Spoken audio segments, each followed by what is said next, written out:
요한복음 9장 1절에서 12절입니다. 요한복음 9장 1절에서 12절 다 찾으셨죠? 우리 한 절씩 교독하겠습니다. 예수께서 길을 가실 때 날때부터 맹인된 사람을 보신지라. 제자들이 물어 이르되 라삐여, 이 사람이 맹인으로 난 것이 누구의 죄로 인함이니이까? 자기이니까 그의 부모니이까? 예수께서 대답하시되 이 사람이나 그 부모의 죄로 인한 것이 아니라 그에게서 하나님이 하시는 일을 나타내고자 하심이라. 때가 아직 낮음에 나를 보내신 이의 일을 우리가 하여야 하리라. 밤이 오리니 그때는 아무도 일할 수 없느니라. 내가 세상에 있는 동안에는 세상의 빛이로라. 이 말씀을 하시고 땅에 침을 뱉어 진흙을 이겨 그의 눈에 바르시고 이르시되 실로암 못에 가서 씻으라 하시니, 실로암은 번역하면 보냄을 받았다는 뜻이라. 이에 가서 씻고 밝은 눈으로 왔더라. 이웃 사람들과 전에 그가 거리는 것을 보았던 사람들이 이는 앉아서 구걸하던 자가 아니냐? 어떤 사람은 그 사람이라 하며 어떤 사람은 아니라 그와 비슷하다 하거늘 자기 말은 내가 그러하니. 그들이 묻되 그러면 내 눈이 어떻게 떠졌느냐? 대답하되 예수라 하는 그 사람이 진흙을 이겨 내 눈에 바르고 나더러 실로암에 가서 씻으라 하기에 가서 씻었더니 보게 되었노라. 함께 읽겠습니다. 그들이 이르되 그가 어디 있느냐 이르되 알지 못하노라 하니라. 아멘. 네, 오늘 하나님께서 기도 제목을 주신 것이 예수님을 만나야 문제가 풀어집니다. 이런 기도 제목을 이렇게 주셨습니다. 예수님을 만나면 우리가 마음에 소원하는 모든 것들, 또 우리가 절박하게 하나님 앞에 기도하는 모든 것들, 정말 어떤 기도 제목은 너무 오랜 시간 동안 기도하다 보니까 이루어지지 않는 그런 기도 제목도 예수님을 만나면 다 응답되고 또 그 문제를 해결하고 풀어지게 돼 있습니다. 때와 시간은 하나님이 정해 주신 것인데, 우리가 계속해서 낙심하지 않고 좌절하지 않고 하나님 앞에 기도할 때 하나님은 반드시 하나님의 시간과 그 하나님의 때가 되면 그 문제를 응답하시고 풀어주시는 겁니다. 우리가 이것을 믿고 기도하면 좋겠습니다. 여러분이 믿음을 잃지 아니하고 1년을 기도하고 2년을 기도하고 어떤 기도 제목은 정말 10년을 넘게 그렇게 아니 평생을 그렇게 기도한다, 이렇게 기도하다가 낙심하는 사람도 있는데 절대 이렇게 낙심하면 안 됩니다. 우리가 믿음으로 기도하고 또 그 시간이 얼마나 귀한지, 그 시간이 얼마나 하나님의 은혜가 임하는 것인지 우리가 영적인 눈을 열면, 우리의 영적인 눈이 열리면 그것을 한순간에 알게 됩니다. 그것이, 그 과정들이 사실은 주님의 시간이요, 주님의 때요, 주님의 은혜에 그 눈이 열리는 것입니다. 우리가 그 문제를 붙잡고 기도하게 될 때 다른 문제가 우리 삶을 이렇게 공격하지 아니하고 또 힘들게 하지 아니하고 상황을 어렵게 하지 않아서 그 문제 하나를 놓고 계속해서 기도하다 보니까 어느새 다른 문제가 생기지 않고 우리는 그 기도를 끝내 그 기도 제목을 응답받게 되는 경우가 상당히 많습니다. 우리가 정말 이것을 믿고 기도했으면 좋겠습니다. 우리에게 어려운 문제가 닥칠 때 꼭 알아야 되는 것이 있는데, 그것이 그 문제를 예수님께서 다 보고 계신다는 겁니다. 우리의 기도 제목들, 우리의 마음의 소원들, 우리가 정말 꿈꾸는 그 모든 것들, 특별히 우리의 힘으로는 풀지 못하는 그 기도 제목들을 주님이 다 아시고 보시고 계신다는 겁니다. 우리 옆에서, 우리 안에서, 우리 뒤에서 주님은 끊임없이 그것을 보시고 그 문제를 하나님의 시간에, 하나님의 방법을 따라서 그 문제를 반드시 응답하신다는 거죠. 1절을 보십시오. 예수께서 길을 가실 때 날때부터 맹인된 사람을 보신지라. 예수님께서 이제 또 다른 사역을 위해서 길을 가시는데 많은 사람들이 예수님을 따라갑니다. 제자들도 따라가고 예수님을 정말 믿었던 많은 무리들이 예수님을 뒤따라가는 거죠. 그렇게 길을 가시는데 날때부터 맹인된 사람을 이렇게 예수님이 보셨습니다. 예수께서 길을 가실 때 날때부터 맹인된 사람을 보신지라. 날때부터 맹인된 이 사람이 자신의 집 앞에서 지나가시는 예수님을 우연히 만납니다. 그런데 이 우연은 우연이 아니고 필연입니다. 예수님이 한 번도 정말 만나지 못했던, 그리고 예수님의 이름을 알지 못했던 이 맹인이 지금 맹인의 눈앞에 자기의 눈으로 보지는 못하지만 그 수많은 사람들, 그 수많은 엄청난 무리들이 자신 앞에 서 있는데 그 중심에 서 계신, 맨 앞에 계신 분이 예수님이라는 거예요. 이 예수님을 이 맹인이 우연히 만났다고 생각을 합니다. 그런데 절대 아닙니다. 예수님이 찾아가신 거예요. 우리 1절의 끝에 보면요, 날때부터 맹인된 사람을 보신지라 이렇게 말씀했는데 예수님이 먼저 보신 거예요. 예수님이 찾아가신 거죠. 맹인이 본 게 아니고, 눈이 멀어서, 눈이 안 보여서 예수님을 못 본 게 아니고 예수님이 먼저 보신 겁니다. 그가 얼마나 힘들게 살았을까? 그의 고통이 무엇이었을까? 그가 견디기 힘들었던 그 수많은 시간들, 그것을 주님이 다 보신 겁니다. 이 맹인은 몇 살인지는 알지 못하지만 적어도 30살은 넘었을 겁니다. 30세는 넘어서 한 30여 년 동안, 30년이 넘도록 그렇게 나면서부터 맹인이 되었던 이 사람. 한 걸음 길가를 걸어간 집 앞을 나갈더라도 집 앞에 나가서 조금이라도 이동하려고 걸어갈 때 얼마나 많이 넘어지고 얼마나 많이 다치고 얼마나 많은 사람들에게 조롱거리가 되고 멸시거리가 되고 천대를 받으면서 그렇게 살았는지 모릅니다.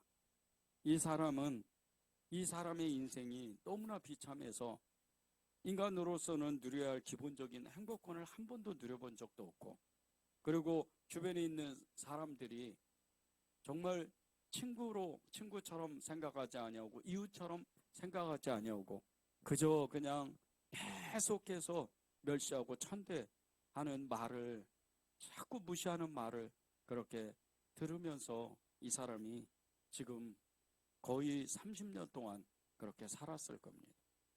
그런 사람에게 예수님이 찾아오신 거예요. 이 맹인의 비참한 현실.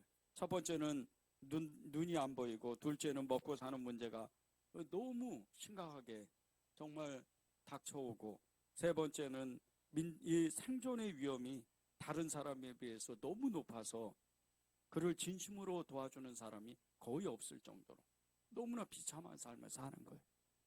이런 사람을 예수님이 지금 찾아오시는 거예요. 이 맹인이 할 수 있는 일은 딱 한 가지밖에 없어요. 그저 그냥 어딘지도 알지 못하고, 사람이 왼쪽으로 지나가는지 오른쪽으로 지나가는지, 어디에 사람이 많은지, 어디에 앉아 있어야 되는지 알지 못하는 그 거리에서 그저 주저앉아서 구걸하는 거예요. 하루 종일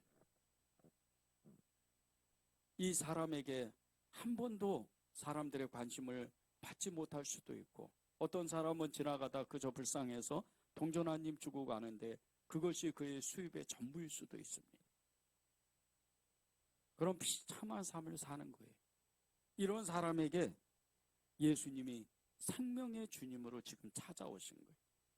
주님의 눈에 띄신 거예요. 보신지라. 나면서부터 맹인이었던 이 사람을 예수님이 보신 거예요. 보신지라. 일부러 찾아오신 거죠. 우리 삶에도요, 예수님이 때때로 정말 초자연적인 그 역사로 개입하실 때가 있어요. 내가 너무 힘들 때, 내가 너무 외로울 때, 내가 너무 쓸쓸하고 고독할 때, 내 문제가 너무 크게 느껴질 때 주님이 그때 나를 찾아오세요. 예수님을 인격적으로 만난 사람들의 간증들을 들어보면 너무나 정말 상식적으로 이해할 수 없는 그 방법으로 주님이 그 사람들을 찾아오세요.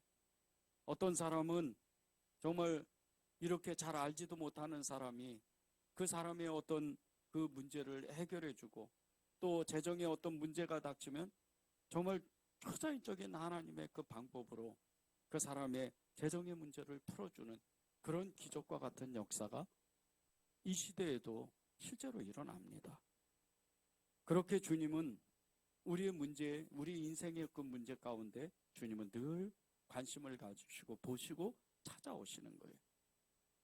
우리 인생에 아무리 어려운 문제가 닥쳐도요, 우리의 그 문제, 우리가 해결할 수 없는 이 문제를 해결하시는 분은 예수님 그분이세요.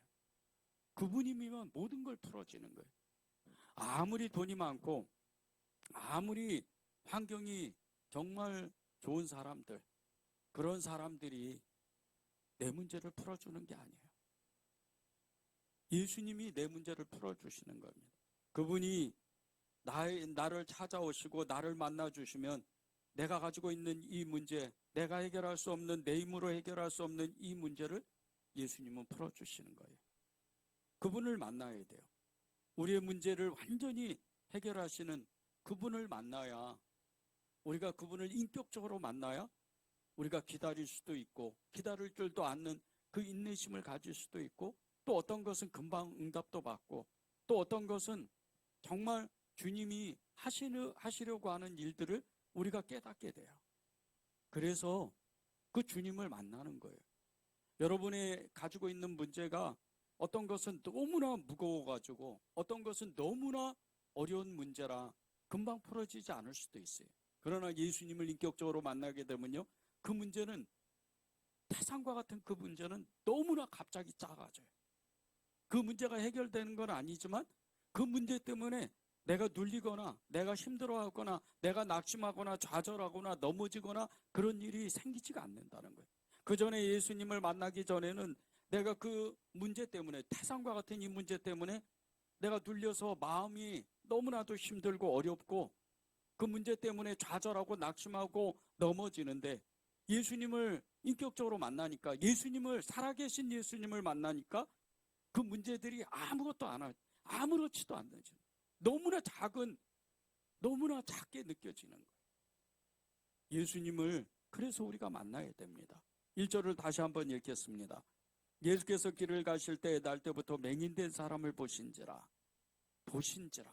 주님은 우리를 보시고, 주님은 우리의 문제를 보시고, 우리의 삶을 보시고, 우리가 어떻게 살아갈지를 주님은 이미 다 아시고 정해 놓으셨어요. 주님의 그 모든 생명체계에는요, 주님의 그 손바닥에는 주님의 그 모든 만물을 지으시고 만물을 다스리시고 만물 위에 계시는 그 주님 안에 우리 인생이 다 펼쳐져 있는 거예요. 그분을 만나야 돼요. 그분을 만나서 우리가 우리의 모든 문제를 보시고 나를 아시고 내 인생을 다 보시는 그 주님을 의지하는 거예요. 그분을 믿는 거예요. 그러면 주님은요, 우리의 그 모든 문제를 하나하나 다 해결해 나가시는 거예요. 마가복음 7장 24절에 30절에 보면요, 예수님께서 두로 지방에 가셔서 그 수로보니게 여인, 이방 여인이죠, 이 수로보니게 여인을 만나서 그의 귀신 들린 딸을 고쳐주시는 이 이야기가 나와요. 그런데 이 사건이요, 좀 이해할 수 없는 그런 사건이에요. 사실은 예수님이 제자들과 유대인들에게 이렇게 말씀하셨어요. 나는 이스라엘의 그 자손들, 하나님의 그 택하신 족속들을 향해서 그 사람들에게 하나님이 보내셨다 그랬어요. 그 사람들을 위해서 오셨다 그랬어요. 그 이방인을 예수님은 만나지를 않으시는 거예요. 그런데 일부러요, 이 도로 지방에 사는 수로보니게 여인 이 딸 하나를 고치려고 예수님이 갑자기 갈릴리에서 이 도로 지방을 가시는 거예요. 이 갈릴리에서 도로 지방이요, 거리가 약 80km 정도 돼요. 갈릴리 지방에서 도로 지역을 가려면 이게 페니키아 지역입니다. 이 페니키아 지방에 살던 이방인이었던 수로보니게 여인, 이 시돈의 그 수로보니게 여인, 그 사는 동네를 일부러 가시는 거예요. 하루 갔다 오셔요. 보통 그때 당시에 건장한 이 남자가 하루를 걸어가는 게 약 40km 정도 된다고 하더라고요. 이틀 거리입니다. 그 이틀 거리를 갔다가 다시 오시는 거예요. 이틀 만에. 그렇게 단 한 사람을 위해서 수로보니게 그 여인의 귀신 들린 딸을 고치기 위해서 예수님이 일부러 여행을 가시는 거예요. 그런데 이 사건 속에서요, 하나님이 우리를 얼마나 사랑하시는지를 아세요? 우리 문제를요, 주님은 다 아십니다. 주님은 다 보셔요. 주님이 보셨다 그랬잖아요. 이 맹인이 나면서부터 맹인된 이 청년을 주님은 다 보신 거예요. 그 인생을 보셨죠. 그의 마음을 보셨죠. 그의 아픔을 보셨죠. 그의 슬픔을 보셨어요. 수로보니게 그 여인의 안타까운 마음, 딸을 향한 그 절절한 안타까움의 마음을 이미 다 보셨어요. 그리고 찾아가시는 거예요. 그리고 단번에 그 딸을, 귀신 들린 딸을 고쳐주시는 거예요. 이 맹인을 찾아가셔서 단번에 그의 눈을 고쳐주시는 거예요.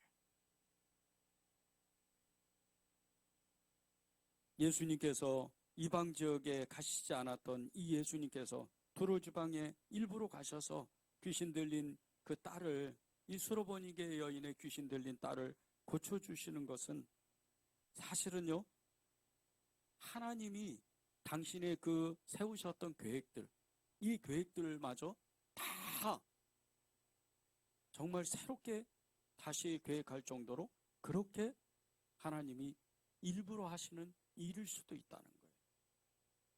여러분의 그 문제가 너무나 고통스럽고 너무나 힘든 그 문제였다면요, 그 문제를 가지고 주님 앞에 나와 보십시오. 하나님은 여러분의 그 간절한 마음들, 여러분의 그 안타까운 마음들, 그 절박한 심정들, 그것을 받으시고 당신의 계획을 더 빨리 이루실 수도 있어요. 여러분의 기도의 응답, 여러분의 그 문제를 빨리 해결하고 싶으셔서 여러분은 빨리 찾아오실 수 있다는 거예요. 주님은 계속해서 그렇게 일하셨어요. 고대 이스라엘의 이 구약대의 이스라엘 민족들이 하나님을 대적하고 하나님 앞에 불순종했을 때요, 하나님은 이스라엘 백성들을 광야에서 다 죽여버리시려고 그랬어요. 그런데 모세가 하나님 앞에 눈물로써 기도할 때 하나님이 하나님의 계획을 다 새롭게 세우시는 거예요. 그럴 정도로 주님은 우리를 사랑하셔요. 여러분 한 사람 한 사람을 그렇게 주님은 사랑하십니다.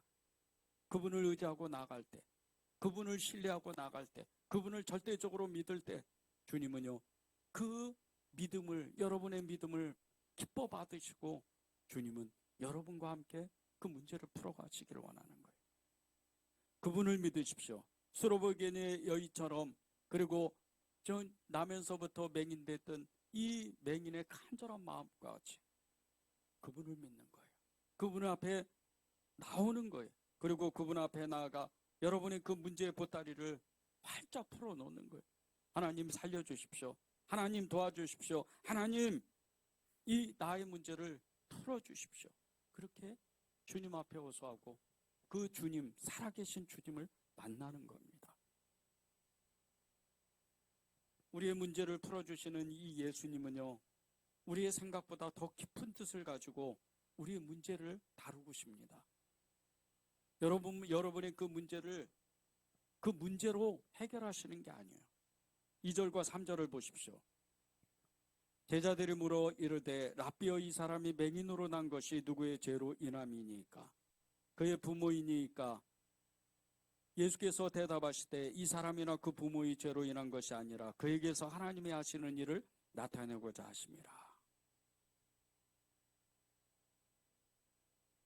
예수님께서요, 이 맹인된, 나면서부터 맹인된 이 사람의 그 맹인된 원인이 뭘까? 자기의 그 죄일까? 본인의 죄일까? 그의 부모의 죄일까? 제자들이 이렇게 물어봤습니다. 그때 주님께서 이 사람이나 그의 부모의 죄가 아니었다. 하나님의 일을 하기 위해서 그가 잠시 눈이 안 보이는 것이다. 그렇게 말씀하시는 거예요.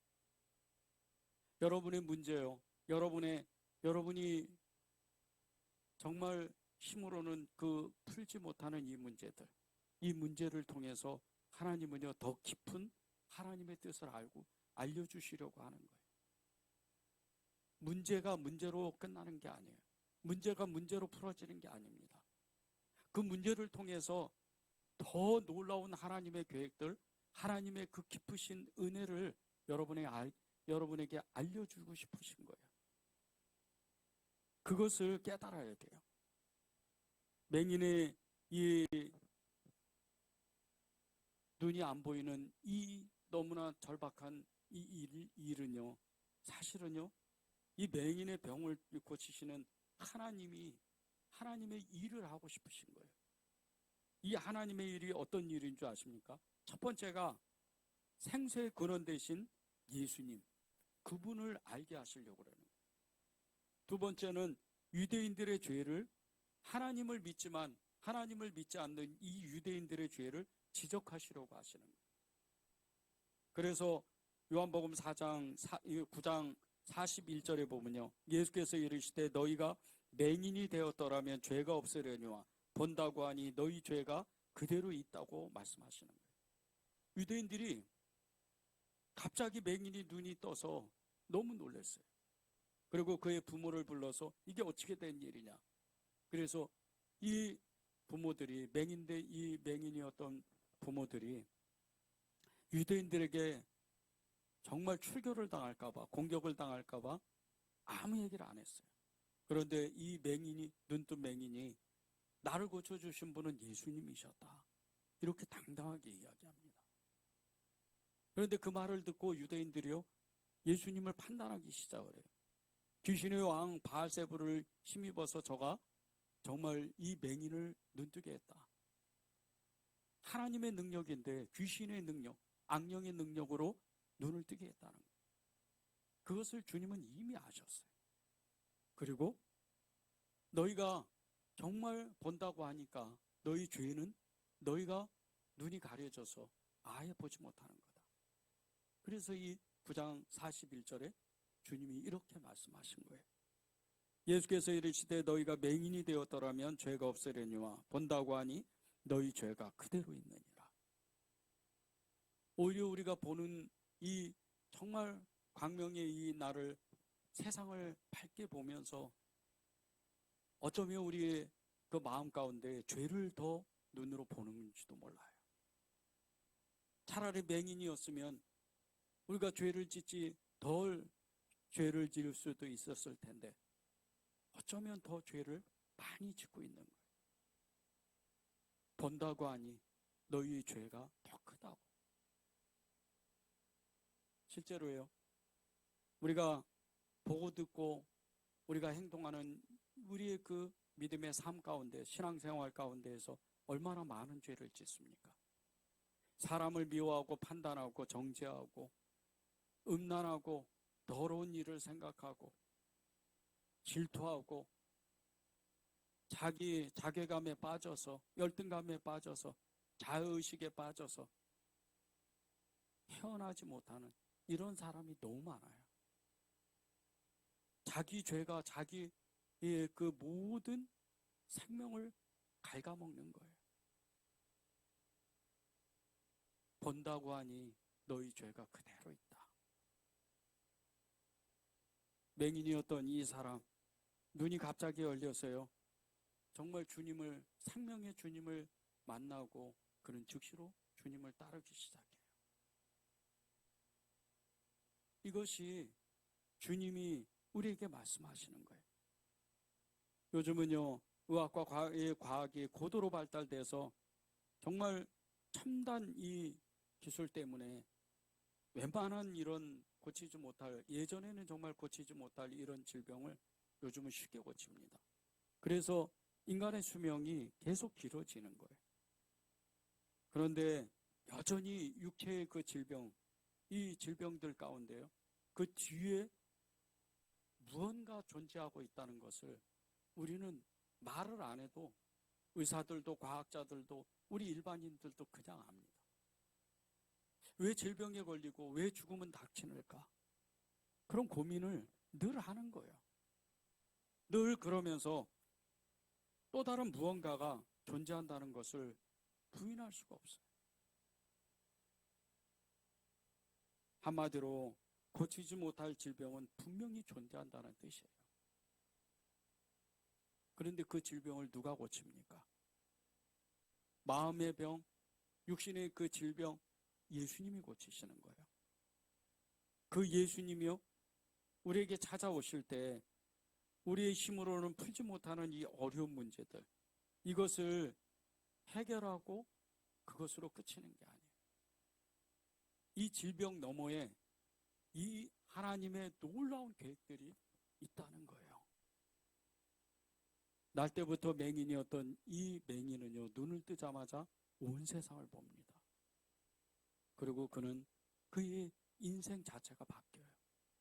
전에 구걸했던 사람이 이제 일할 수 있어요. 하루 열심히 일하면 그는 굶어 죽지 않아요. 너무나 남루했던 옷을 걸쳤던, 그렇게 구걸했던 이 사람이 이제 일할 수 있는 사람이 되어서 그 인생이 달라지는 거예요. 비록 정말 넘치고 차고 넘치는 그런 풍요로움은 못 이룰지 몰라도 그 인생은 이제 슬픈 인생이 아니에요. 그는 조금만 노력하면 행복한 인생이 되는 거예요. 그게 하나님이 하시고 싶은 거예요. 그리고 그거보다 더 높은 차원에 그는 영적으로 구원됩니다. 그 영혼이 구원되는 거예요. 예수님의 이름으로 구원되는 거예요. 우리에게도 우리의 문제에 그 수많은 문제, 우리 힘으로는 풀지 못하는 이 문제들, 전에는 알지 못했던 영적인 현실적인 이런 문제들이요, 이런 것을 통해서 믿음의 눈이 열립니다. 그 문제만 해결되는 게 아니에요. 아, 하나님이 하셨구나. 아, 하나님은 나와 함께 계셨다. 하나님은 나를 도와주시는 분이다. 이 눈이 열리는 거예요. 그리고 우리의 질병의 문제, 우리의 그 가난의 문제, 우리의 그 관계의 문제, 우리의 뭐 삶의 여러 가지 그 문제들을 통해서 그것을 해결하는 것과 동시에 주님을 뜨겁게 만나요. 이것이 주님이 저와 여러분에게 하고 싶으신 일들이었어요. 문제가 있습니까? 예수님을 바라보세요. 질병이 왔어요? 질병이 걸렸어요? 예수님을 바라보세요. 그러면 주님께서 여러분의 문제를 해결하시고 여러분의 질병을 고쳐주시고 그리고 영적인 눈을 열게 하세요. 오순절 교단 중심의 이 전도로 지금 현재 이 아프리카의 땅은요, 엄청난 속도로 복음이 확산되고 있어요. 근데 그 속도가 어마어마해요. 지금 전 세계에서요, 여러 교단 가운데 가장 빠르게 성장하는 그 교단이 오순절 교단입니다. 불과 100년 전만 해도요, 10만 명 정도밖에 안 됐던 이 오순절 교단, 이 오순절 교단의 사람들이요, 지금은요, 거의 수천 배가 넘어서 전 세계 6억 4천만 명의 오순절 교단 성도들이 지금 복음을 받아들였어요. 특히 아프리카 지역, 남아시아 지역으로요, 이 오순절 교단 중심에 어마어마한 부흥이 일어나요. 그 속도가 너무 빠른 거예요. 2050년 되면요, 전 세계에 30억이 넘는 35억 가까이 되는 그 이제 예수 믿는 성도들이 부흥하는데 이 중심이 오순절 교단이라는 거예요. 그런데 이 오순절 교단이요, 특별히 그 하는 일이 있어요. 뜨거운 예배, 뜨거운 기도, 그리고 은사가 쏟아지는 그런 전도로 인해서 이 오순절 교단이 어마어마하게 폭발한다는 거예요. 아프리카 땅은요, 종족들 간의 영토 문제로 오랫동안 전쟁과 테러와 자연재해로 말미해서 대부분의 아프리카 사람들이 가난한 삶을 삽니다. 너무나 피폐하게 살아요. 한번 전쟁이 일어나면 수십만 명, 수백만 명이 죽거나 정말 집을 잃고 이렇게 난민이 돼서 떠돌아다녀요. 그런 가운데 이 오순절 교단이 적극적으로 선교를 합니다. 그들을 섬기고 그들의 육신의 필요인 그 먹을 것을 나눠주고 그 다음에 영적인 갈급함을 채워주면서 복음을 전해줘요. 강력한 기도를 합니다. 그런데 이 아프리카 사람들이 너무 마음에 상처가 깊다 보니까, 아픔이 크다 보니까 하나님을 만나는 것 동시에 뜨거운 하나님의 열정이 그 안에 부어져요. 그래서 아프리카에 수십만 명이 갑자기 회심하고 수천 명들이 하나님 앞에 돌아오는 거예요. 이런 역사가 아프리카에 일어나는 거예요. 그들의 육신의 그 필요를 채우고 나니까 하나님은 영적인 필요를 채워주시는 거예요. 그들이 먹고 사는 문제를 그저 해결받고 선교사님들을 통해서, 교회를 통해서 도움을 받는 것이 다인 줄 알았는데, 그보다 더 높은 차원의 영혼이 구원되고 하늘나라의 천국의 소망을 갖고 너무나 힘든 가운데에서도 또다시 어려움이 닥쳐오는 그런 것을, 현실을 알면서, 너무나 척박한 그 현실을 알면서도 그들은 희망을 잃지 않아요. 이것이 예수님이 지금 하시는 일이에요. 저와 여러분에게도 똑같습니다. 주님은 우리에게 우리의 문제를 통해서 주님을 더 깊이 체험하고 만나고 그분의 마음을 알기를 원하세요. 그런데 이 주님을, 이 하나님을 만나는 그 시간과 때가 있다는 거예요. 하나님이 정해준 이 시간을 온전히 내가 반응하지 못하면 주님은 우리를 만나고 싶으셔도 만날 수 있는 시간과 환경이 부족해져 버리는 거예요. 4절과 5절을 보세요. 때가 아직 낮음에 나를 보내신 이의 일을 우리가 해야 하리라. 밤이 오리니 그때는 아무도 일할 수 없느니라. 내가 세상에 있는 동안에는 세상의 빛이로라. 예수님이 하나님의 일은 낮에 한다고 그렇게 말씀을 하셔요. 낮에 꼭 해야 된다는 거예요. 그런데 이 낮에 해야 된다는 이 말씀의 뜻이 두 가지의 뜻이 있어요. 말씀 그대로 낮에 일을 해야 돼요. 밝은 날, 세상이 밝을 때, 빛이 있을 때 그때 일한다는 거예요. 그때 일하신다는 거죠. 그런데 또 하나의 뜻은요, 하나님의 시간이 정해져 있어서 주님이 그 일할 시간이 정해져 있다는 거예요. 주님이 이제 얼마 안 있으면 골고다 언덕에 십자가의 길로 그렇게 죽음의 길을 가실 때가 와요. 고난의 길을 가실 때가 옵니다. 그런데 그때는 아무리 우리가 주님 도와주세요, 주님 도와주세요, 제 문제를 해결해 주세요, 주님을 만나고 싶습니다, 그렇게 외쳐도요, 그때는 못 만나는 거예요. 이미 주님은 계속해서 사람들을 만나려고 계속해서 시내를 걸어가시고 또 수많은 사람을 만나시고 수많은 사람들을 찾아가셨어요. 제자들을 만났죠. 무리들을 만났죠. 그리고 수많은 사람들을 만나셨어요. 그런데 그때가 지나면, 그때가 하나님의 시간이 오면 주님을 만날 수가 없어요.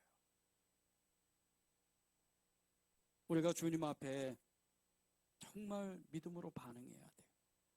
여러분의 문제가 크면 클수록, 여러분의 문제가 어려우면 어려울수록, 여러분의 힘으로는 주님을 만날 수 없는 환경이 부족하거나 그리고 내 마음이 차가워졌다면 그때 즉시로 하나님 앞에 호소해야 돼요. 그리고 주님을 그때 만나야 돼요. 누가복음 12장 16절에서 21절에 보면요, 하나님의 시간, 하나님의 때를 놓쳐버리고 지옥 간 이 어리석은 부자 이야기가 나옵니다. 한 부자가 어느 해 열심히 농사를 지어서 너무나 많은 정말 수확을 얻었어요. 그 양이 얼마나 많은지 기존에 있던 그 창고에는 다 그 수확물을, 이 농작물을 넣을 수가 없었어요. 그래서 그가 그 옆에다가 그 창고를 다 없애고 그 옆에다가 더욱 큰 창고를 만듭니다. 그리고 자기가 수확했던 그 모든 농작물을 그 창고 안에다 집어넣는 거예요. 얼마나 기뻤겠어요. 이 사람이 성실한 사람이에요.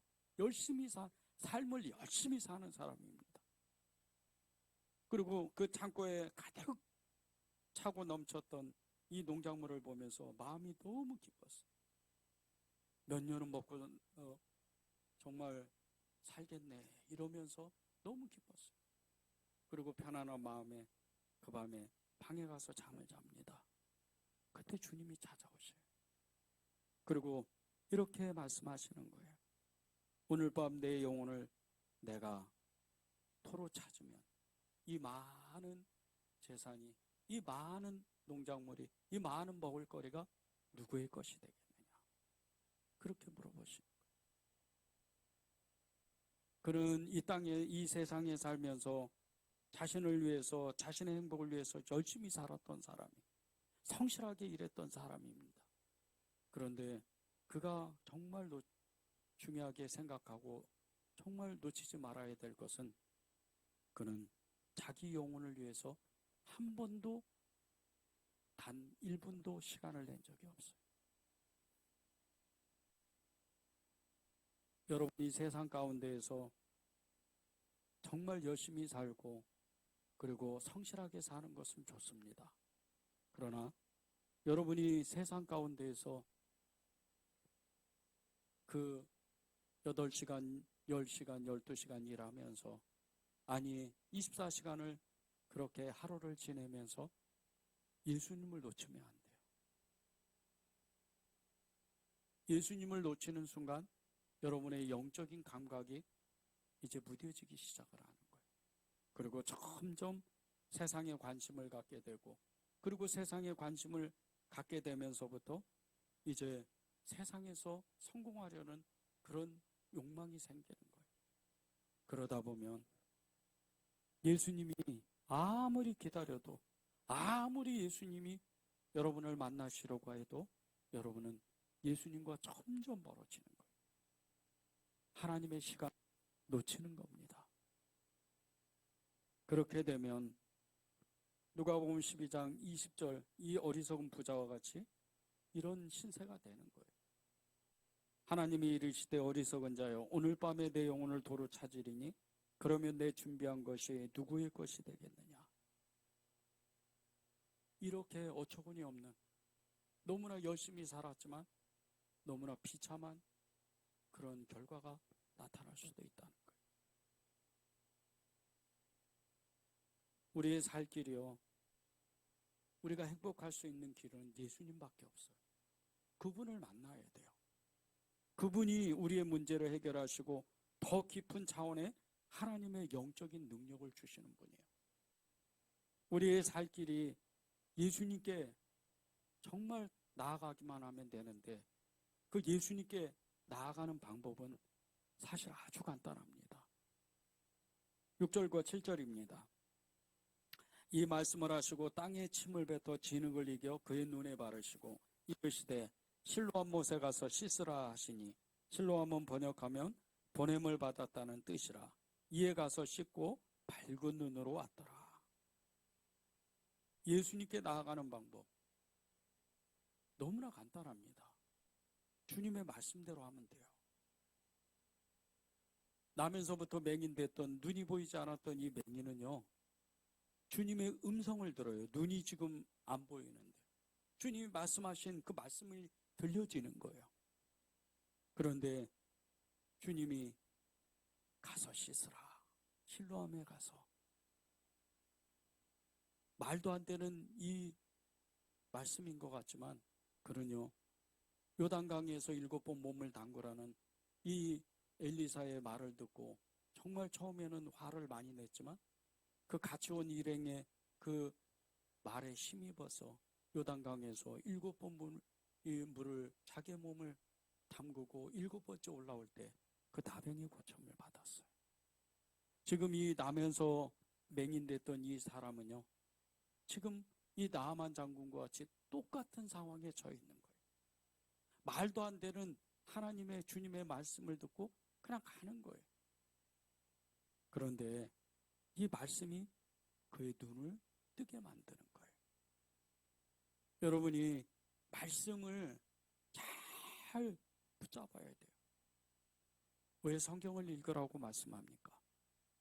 왜 우리가 성경을 읽자고 그렇게 외치면서 광고하고 그렇게 서로를 점검해요? 말씀이 없으면요, 하나님을 만날 수가 없어요. 말씀이 없으면 기도가 힘이 없습니다. 말씀이 없으면 믿음이 흔들려요. 말씀이 뿌리예요. 말씀이 반석입니다. 왜 그런 줄 아세요? 말씀이 육신되어 오신 예수님이기 때문이에요. 그 말씀을 우리가 들으려면 말씀을 읽어야 돼요. 말씀 앞에 서야 돼요. 이 실로암은요, 보냄을 받았다는 뜻이라고 7절에서 말씀하신 것처럼 보냄을 받았다는 거예요. 그런데 이 보냄을 받았다는 실로암 이 뜻이요, 이 연못의 뜻, 보냄을 받았다는 이 뜻이 누구를 가리켜요? 예수님을 가리키는 거예요. 하나님으로부터 보냄을 받은 분인 거예요. 예수님이 하나님께 보냄을 받을 때, 우리를 찾아오실 때 예수님이 그냥 오셔요? 아닙니다. 하나님 아버지가 예수님께 말씀하신 것을 가지고 우리를 찾아오신 거예요. 지금 이 나면서부터 맹인됐던 이 사람이요, 자기도 알지 못하는 순간에 하나님의 보내심을 받은 예수님을 만나러 실로암으로 지금 가는 거예요. 그 연못으로 가는 거예요. 이 실로암 못이 어떤 연못인 줄 아세요? 히스기야 왕 때 아수르의 그 공격을 피해서 대비해가지고 기온샘에서부터 터널을 파서 fas어요. 땅에 그 터널을 팠어요. 터널을 파가지고 연못을 만든 거예요. 수로를 만든 거예요. 이 히스기야 왕 때 정말 대제국이었던 아수르의 그 공격을 대비하기 위해서 만든 이 실로암 못은요, 이 물은 생명수예요, 생명수. 이 물이 없으면 이 성 안에 갇혀서 죽는 거예요. 수만 명이. 그런데 이 실로암의 연못이 기온샘에서부터 흘러내리는 그 생명수라는 거예요. 하나님으로부터 보냄심을 받은 예수님이 우리에게 생명수로 오신 거예요. 주님의 말씀이, 왜 말씀에 우리가 순종하고 그 말씀에 우리가 즉각적으로 반응해야 되는 이유가 뭐냐면요, 주님이 뜻없이 아무 계획 없이 말씀하신 적이 없어요. 그분은 말씀하실 때 반드시 우리에 대한 하나님의 뜻을, 깊은 하나님의 그 뜻을 가지고 말씀하시는 거예요. 거기에 즉각적으로 반응을 해야 돼요. 그래야 우리가 예수님의 그 하나님의 보내심을 받은 이 예수님을 우리가 만날 수 있는 거예요. 우리 안에 어쩔 수 없이 죄를 가지고 있는 사람들이 있어요. 그 죄에서 벗어날 사람은 단 한 사람도 없습니다. 그런데 이 죄가요, 생명의 빛이 비추어질 때, 우리가 생명수를 마실 때 이 죄가 힘을 쓰지 못합니다. 예수님이 생명의 빛이라고 이미 말씀하시고 이 맹인을 실로암으로 진흙을 이겨서 눈을 바르고 실로암으로 보내요. 그것이 5절에 나와요. 내가 세상에 있는 동안에는 세상의 빛이로라. 세상의 빛이신 예수님, 생명의 생명수 되신 이 예수님께서요, 땅에 진흙을 이겨서 침을 뱉어서 진흙을 만들어서 그 눈에 바르시고 가서 실로암 못에 가서 눈을 씻고 와라. 생명의 빛이신 예수님, 그 생명의 말씀을 들으니까 이미 눈을 뜨기 전에 이미 그 마음 안에서, 그 영혼 안에서, 그 육신 안에서 생명의 그 능력이, 그 힘이 작동하기 시작하는 거예요. 이것이 주님의 말씀이라는 거예요. 우리가 하나님의 말씀을 들을 때요, 즉각적으로 순종해야 되는 그 이유 중에 하나가, 말씀을 놓쳐버리면 그 말씀은 다시 나에게 찾아오기가 아주 오랜 시간이 걸려요. 하나님의 때와 시간이 있다는 거예요. 지금 이 나면서부터 맹인됐던 이 사람은요, 말씀을 듣자마자 아무 생각을 안 해요. 그냥 즉시로 이 실로암 못으로 달려갑니다. 여러분이 이런 순종이 있어야 돼요. 주저주저하면 안 돼요. 하나님의 말씀을 들을 때 여러분이 즉각적으로 순종해야 돼요. 말씀을 읽읍시다. 성경을 읽읍시다. 그러면 여러분이 순종하는 거예요. 여러분 정말 정말로 믿음을 갖고 싶다면, 여러분의 문제가 정말로 빨리 해결받고 싶다면 말씀의 힘을 가져야 돼요. 그 말씀을 읽어야 돼요. 주저주저 하다가 정말 뒤로 물러가게 되면 여러분이 말씀의 힘을 갖지는 못해요. 히브리서 10장 38절을 보세요. 나의 의는 믿음으로 말미암아 살리라. 또한 뒤로 물러가면 내 마음이 그를 기뻐하지 아니하리라. 하나님이 기뻐하시는 의인, 그 믿음의 사람은요, 믿음으로 나아간다는 거예요. 그런데 뒤로 물러가면 하나님이 기뻐하시지 않는다는 거예요. 지금까지는 주저주저 할 수도 있어요. 지금까지는 머뭇머뭇 할 수도 있습니다.